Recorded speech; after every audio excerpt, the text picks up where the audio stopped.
भैया बलवान पूनिया रबे सिंह चौटाला खातर ताली की लाइन लगा दो। और बहुत धन्यवाद।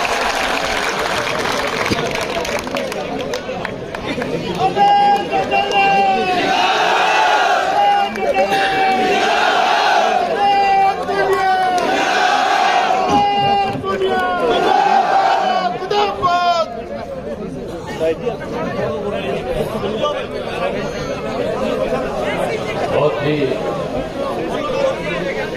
आदर और सम्मान के योग आपके अपने सदा आपके बीच में रह करके आपकी सेवा करने वाले आपके भावी विधायक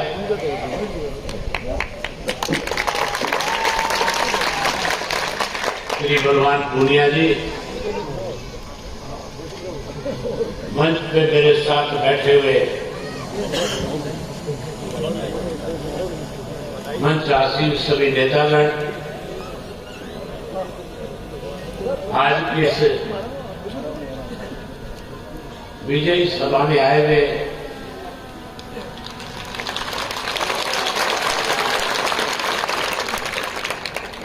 गांधी और गांधी के आसपास के गांव के आदरणीय बुजुर्गों, नौजवान साथियों, सम्मान योग्य माताओं, बहनों,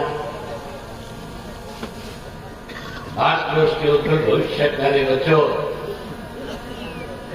पत्रकार छायाकार दोस्तों, मैं सबसे पहले आप सबको इस बात के लिए बधाई देता हूं कि चुनाव तो 25 तारीख को होना है, लेकिन आपका जो उत्साह है, जो आपका जोश है, जो आपका भगवान जी की प्रति स्नेह है, प्यार है, और जो मौजूदा प्रशासन के खिलाफ आपके मन में गुस्सा है, आज आपने इतनी बड़ी संख्या में इकट्ठा होकर के जो अपने प्रिय साथी को जो आज आप आशीर्वाद देने आए हो, जो विश्वास आप देने आए हो, मैं इस मंच से कह सकता हूं, इस भादरा की सीट से बलवान पूनिया को जीतने से कोई रोक नहीं सकता।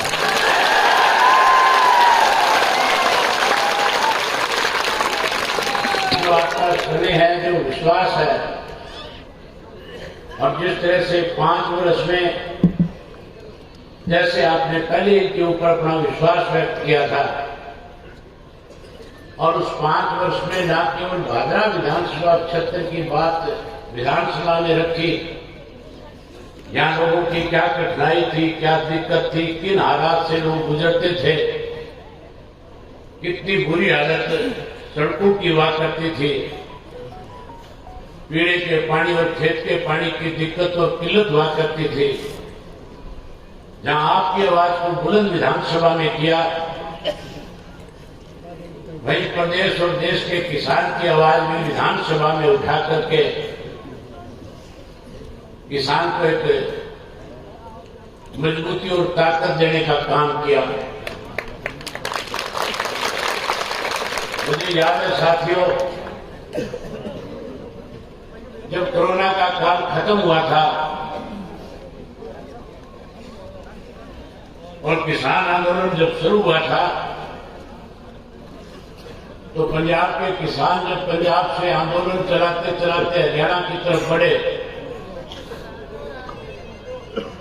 और हरियाणा के साथ दिल्ली के लगते हुए जो 5 बॉर्डर थे, चाहे वो सिंगू का बॉर्डर था, चाहे वो हमारे साथ लगता हुआ बहादुरगढ़ का टीकरी का बॉर्डर था, यूपी का शाहजहांपुर का बॉर्डर था, पलवल का बॉर्डर था, और जो आपके राजस्थान के लगता हुआ हरियाणा और राजस्थान दिल्ली की सीमा का बॉर्डर था, वहां लाखों की संख्या में किसान देश से अपने घर को, परिवार को, खेत को, छोटे छोटे बच्चों को छोड़कर के जहां किसान की लड़ाई लड़ने के लिए लाखों की संख्या में इकट्ठा हुआ, उस वक्त भारतीय जनता पार्टी तो 3 काले कानून लेकर के आए थे, जहां देश का किसान कांग्रेस से ये उम्मीद करता था कि कांग्रेस इस आंदोलन में किसान की मदद करेगी। केवल अखबारों तक सीमित रहने वाले लोग बनकर के रह गए। अगर राजस्थान में किसी ने किसान की आवाज उठाई, आवाज बुलंद करी, तो उस शख्स का नाम भी बलवान पूनिया जी है।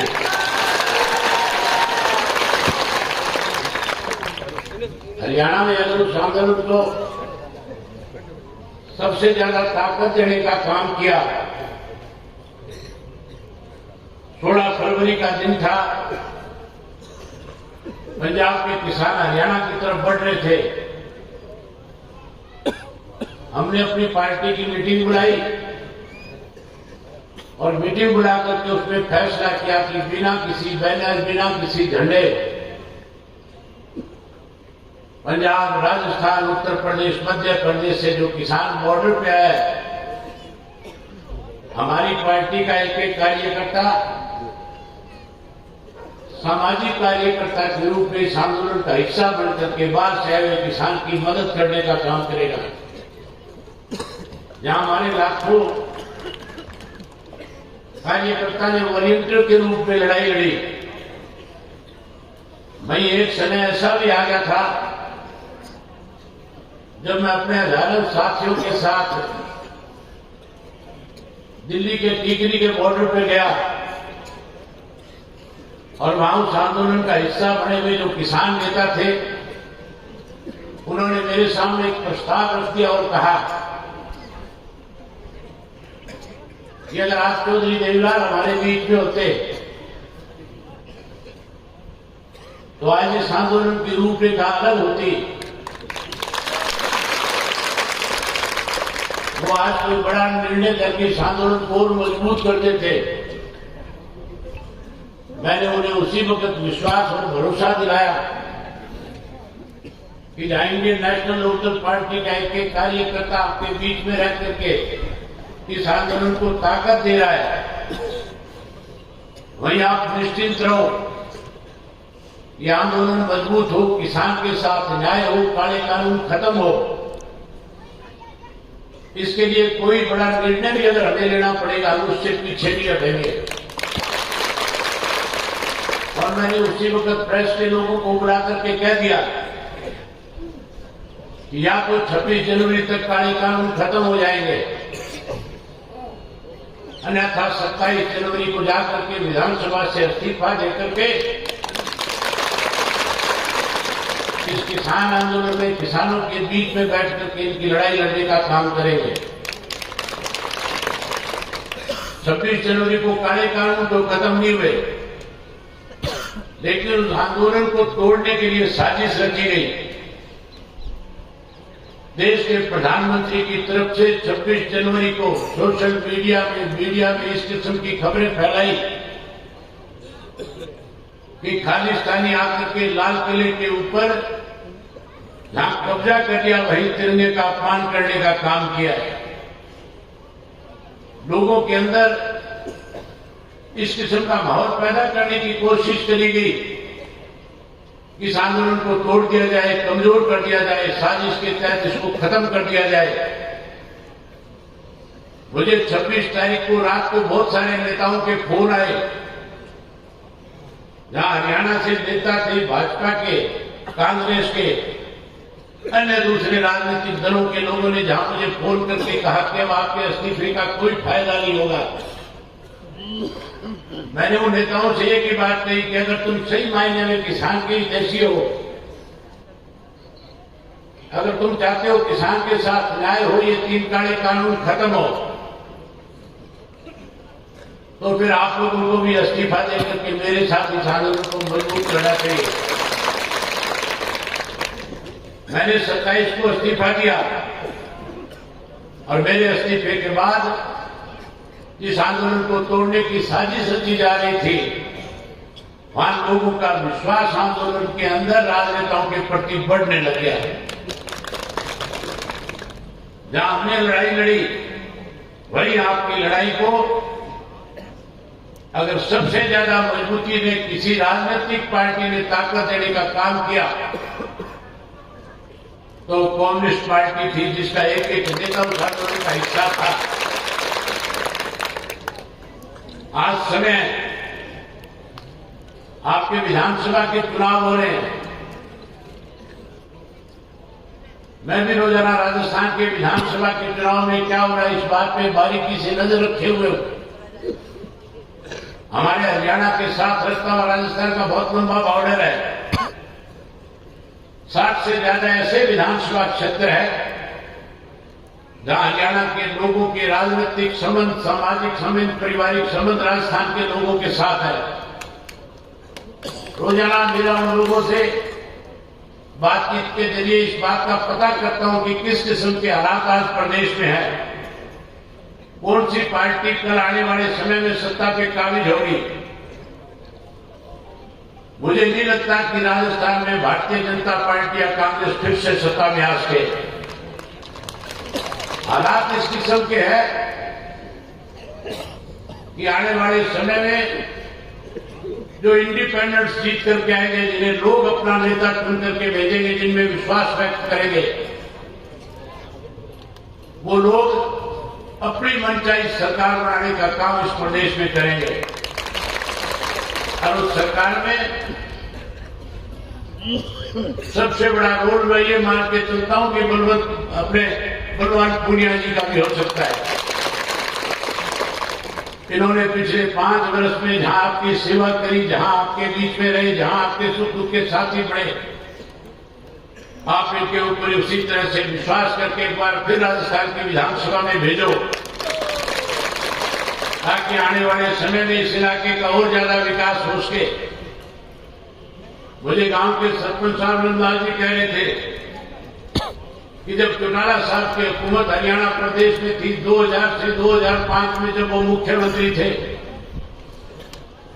हमारे इलाके में पीने के पानी की, नहर के पानी की कोई कमी नहीं हुआ करती थी। चौधरी ओम प्रकाश चौटाला इस बात को अच्छी तरह से समझते थे, जानते थे कि अगर बारिश नहीं होगी, किसान के खेत के अंदर नहर का पानी नहीं पहुंचेगा, किसान कमजोर पड़ जाएगा, किसान बर्बाद हो जाएगा, किसान का नुकसान हो जाएगा। उन्होंने जहां हरियाणा के किसान को सिंचाई का पूरे पानी देने का काम किया, जहां गांव के लोगों को ज्यादा से ज्यादा सुविधाएं दी, सरकार आपके द्वार कार्यक्रम के तहत अनेकों ऐसे काम किए जिससे लोगों को फायदा मिला। जहां स्कूल बनाए, कॉलेज बनाए, अस्पताल बनाए, जहां वाटर वर्क्स बनाए, जहां नई नहरों का निर्माण करके सिंचाई का पानी दिया। वही हमारे साथ लगता हुआ इलाका जो रोड और भादरा का था, यहाँ के किसान को भी हमने सिंचाई का पानी और पीने का पानी पहुंचाने का काम किया था।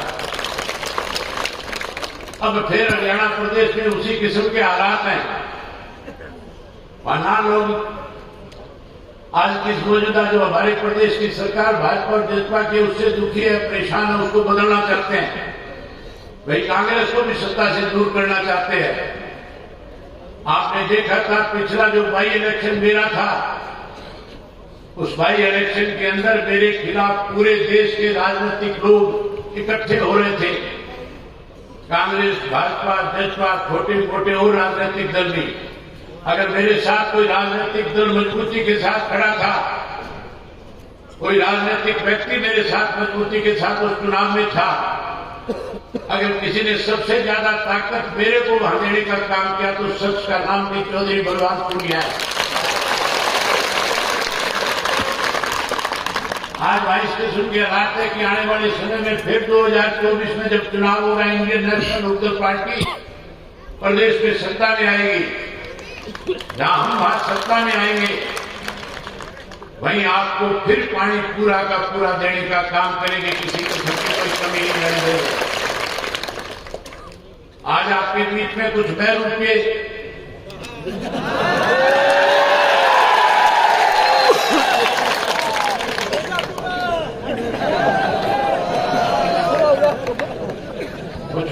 आए हुए हैं, देश बदल करके आए हैं। मैंने उनके भी भाषण सुने थे।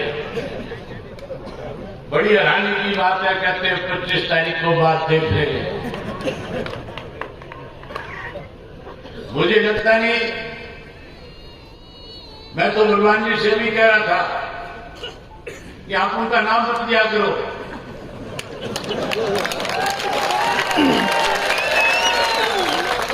ये लोग जितना गांव में जाएंगे उतना ही भगवान जी आपका फायदा हो जाएगा, उतनी बड़ी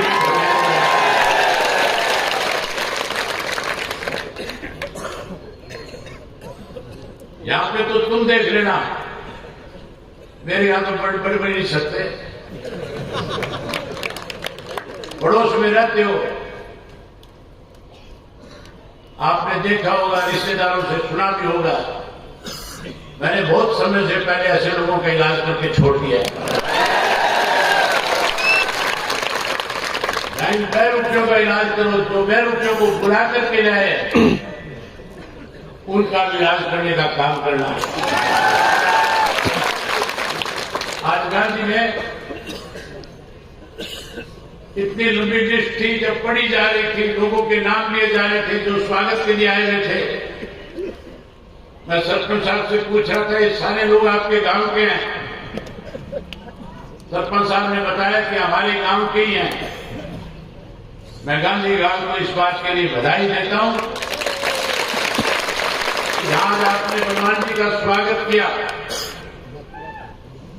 उतने ही ज्यादा वोटों से यहां से जिता करके भेजने का काम करोगे। आज की आपकी सभा के बाद सोशल मीडिया के ऊपर जब भादरा क्षेत्र के लोग इस सभा को देखेंगे,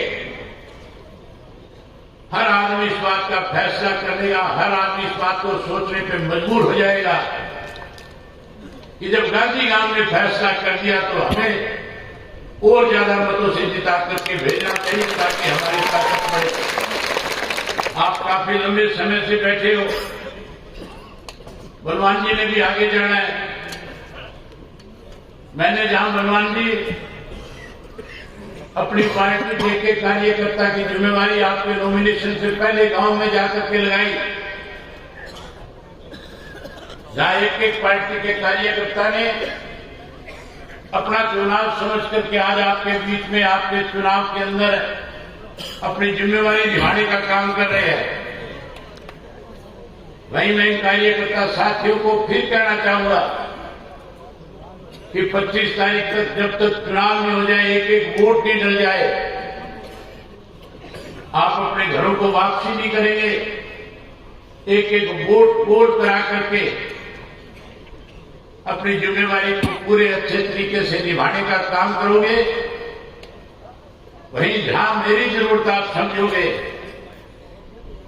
जिस भी गांव में जिस किसी के साथी की ढाणी में, खेत में, घर में किसी से मिलना होगा, बात करनी होगी, आप मुझे टेलीफोन पर संपर्क करके बता देना।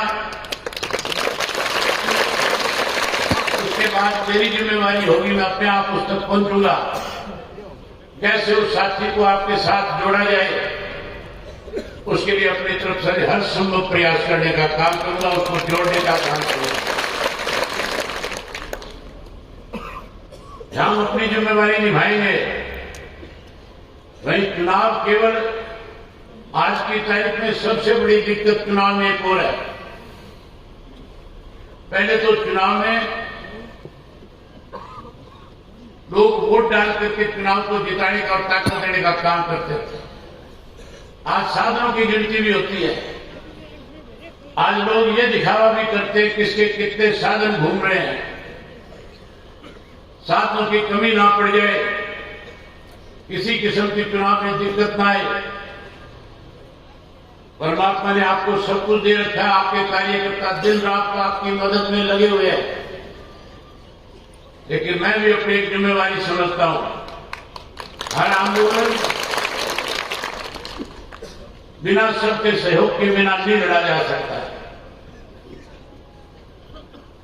इसी तरह से हर इलेक्शन भी आदमी अपने बलबूते पर अकेला नहीं लड़ सकता। हर तरह की लूट होती है। जहां मेरी पार्टी का एक एक कार्यकर्ता आपके लिए दिन रात एक करेगा, वहीं में आपके चुनाव में किसी किस्म की कमी न आए, अपनी तरफ से एक छोटी सी राशि 5 लाख रुपए देकर के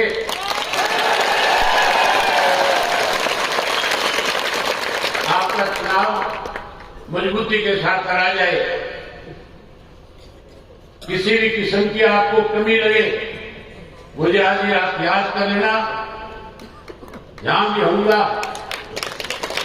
सारे कार्यक्रम को छोड़ करके आपकी लड़ाई में आपके साथ खड़ा नजर आऊंगा। चुनाव का समय एक एक मिनट कीमती है। मैं आपके और बलवान जी के बीच में ज्यादा वादा नहीं बढ़ना चाहता, लेकिन आपसे विश्वास करता हूं कि 25 तारीख को जब मतदान करने जाओगे, मुझे यह भी बताया गया कि गांव में भय का माहौल पैदा किया जा रहा है, ध्यान डराया भी जा रहा है लोगों को। किसी से डरेंगे दबेंगे, अब ना डरने की जरूरत है ना दबने की जरूरत है। हमें बाबा साहब अम्बेडकर ने वोट का अधिकार दिया है और हम अपने वोट के अधिकार से सत्ता बढ़ाना भी जानते हैं और सत्ता पलटना भी जानते हैं। जो लोग डराने की कोशिश करते हैं, 25 तारीख को इतना बड़ा मतदान करो कि नतीजा आने के बाद डराने वाले गांव छोड़ करके चले जाए। मैं उम्मीद करूंगा विशेष तौर पे जो नौजवान साथी हैं, वो नौजवान जब तक एक एक वोट पोल नहीं हो जाएगा, चाहे वह वोट आपका ढाणी में है, चाहे वो कोई दूसरे गांव में गया हुआ है। बहुत सारी ऐसी बेटियां होंगी गांव में जिनका वोट गांव में बड़ा होगा, जिनकी शादी होगी वो अपनी ससुराल चली गई होगी। ये गांव के नौजवान कार्यकर्ताओं की जिम्मेवारी बनती है कि वो अभी से अपने अपने बूथ के ऊपर वोटर लिस्ट लेकर के इस बात की पहचान करे कि कौन कौन सा मतदाता हमारा बार है। अभी से उससे संपर्क करे और मतदान वाले दिन उनको ला करके उस वोट को पोल करवाने का काम करें।